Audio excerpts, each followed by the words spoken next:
In an interview on the Fox Business Network, a retired U.S. intelligence officer accused the official in charge of the 911 Commission of a cover-up of intelligence failures leading up to the terrorist attacks on September 11, 2001.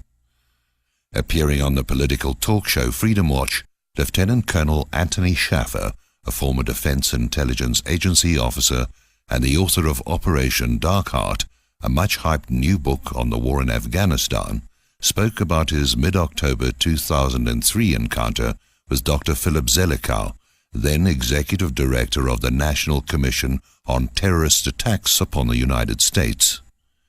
During a fact-finding mission to Bagram Air Base in Afghanistan, Zelikows' team was briefed by Shaffer on Able Danger, a DIA data mining project that had allegedly identified Mohammed Atta as a threat to the U.S.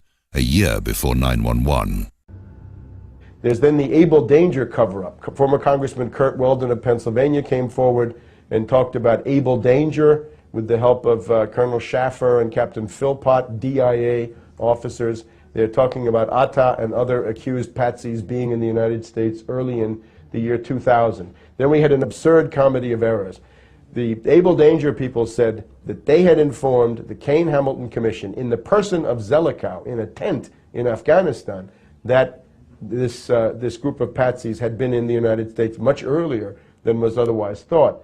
Zelikows received the information personally, covered it up. It never appeared in the final report.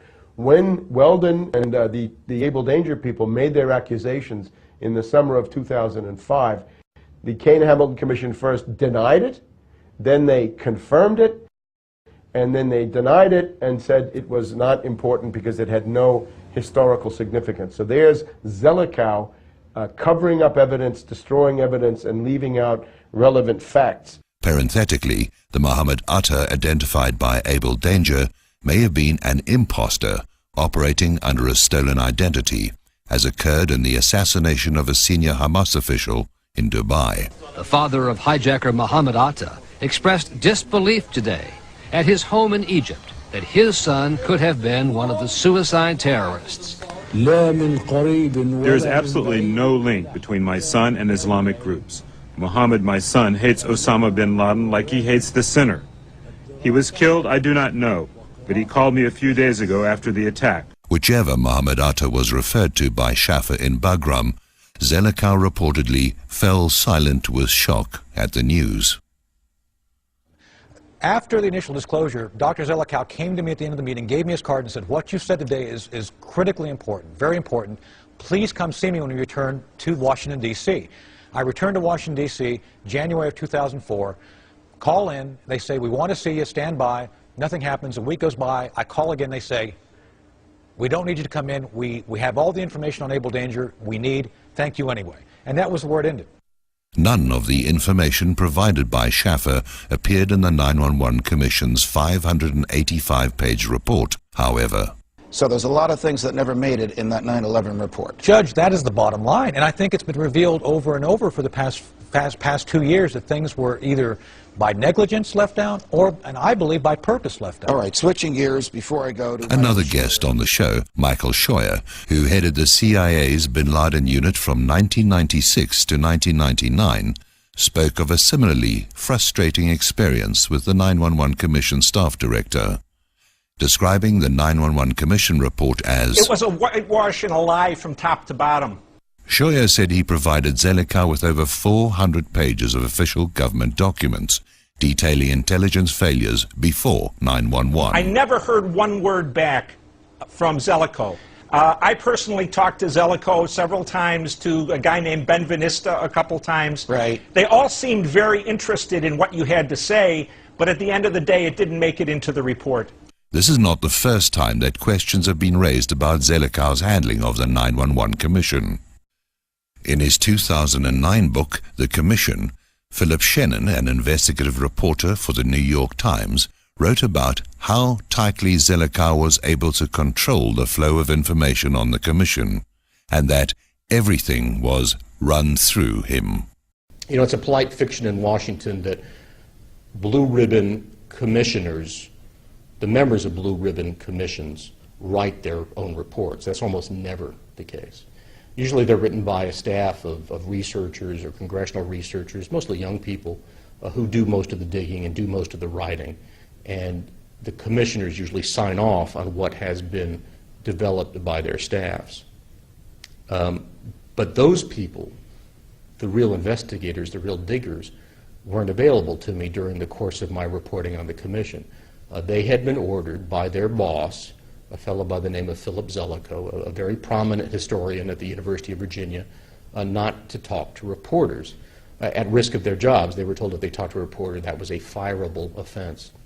It turned out that Zelikows had also issued an order to them not to return calls from the 10 commissioners, that he, Dr. Zelikows, would control the flow of information on the commission. While Zelikows' tight control of the commission excluded disturbing evidence from national security experts like Schaffer and Scheuer, a dubious scholar like Laurie Mulroy was afforded ample opportunity to promote the most spurious justification for the Iraq War. Mulroy, whose major booster in government was Deputy Defense Secretary Paul Wolfowitz, argued that Iraq had been involved in every major terrorist attack against the United States since the early 1990s, including 9/11. During commission hearings on Al-Qaeda, Zelikows, writes Shannon, made sure that she had a prominent place at the witness table. And why wouldn't he? After all, Zelikows had an important role in, as Shannon puts it, developing the scholarly underpinnings for the Iraq War. Zelikows was the author of a very important document issued by the White House in September 2002 that really turned military doctrine on its head and said that the United States could become involved in preemptive war, preemptive defense, that we could attack a nation that didn't pose an immediate military threat to this country. And obviously in September 2002, it sure appeared that that document was being written with one target in mind, Iraq. Now, as I say, the author of the document at the time was anonymous. We didn't know that Philip Zelikows had written this thing. And that becomes known, I think, widely on the staff only in the final months of the 9/11 Commission investigation. And it appeared to pose yet another conflict of interest for Zelikows. Just to be clear, the preemptive doctrine comes out in September of 2002. The commission is created formally in December 2002. And Duquesne and Hamilton, when they hire Zelikows, are they aware of his role as the author of the preemptive doctrine? I don't believe so. When did the administration actually make that public? Or I think in September 2002. Just to be clear, the preemptive doctrine comes out in September of 2002. The commission is created formally in December 2002. Why would Iraq attack America or use nuclear weapons against us? Zelikows asked an audience at the University of Virginia in September 2002. In a rare moment of candor, Zelikows proceeded to explain that the real reason for preemptive war against Iraq was the threat against Israel. At the time you met with this 9/11 commissioner in Philadelphia in 2005, correct me on my dates, the 9/11 report, that 500-page monstrosity that a lot of us, certainly in this business, read, had it been published yet? It had been published and out, yes. Okay, so it was published without the benefit of what you knew. Right. Did you ask him at that lunch meeting in Philadelphia whether or not anybody on the 9/11 Commission had an agenda or was covering up for somebody or was protecting somebody? The essence I received, and I asked that question directly about what the nature was of why they did, what was the focus of the commission. And during that conversation, this commissioner said flat out that everybody on the commission was covering for someone. Given the fatal career implications of broaching such a taboo subject, not to mention Rupert Murdoch's well-known devotion to the State of Israel, it's hardly surprising that the Fox presenter didn't probe too deeply into who Philip Zelikows might have been covering for.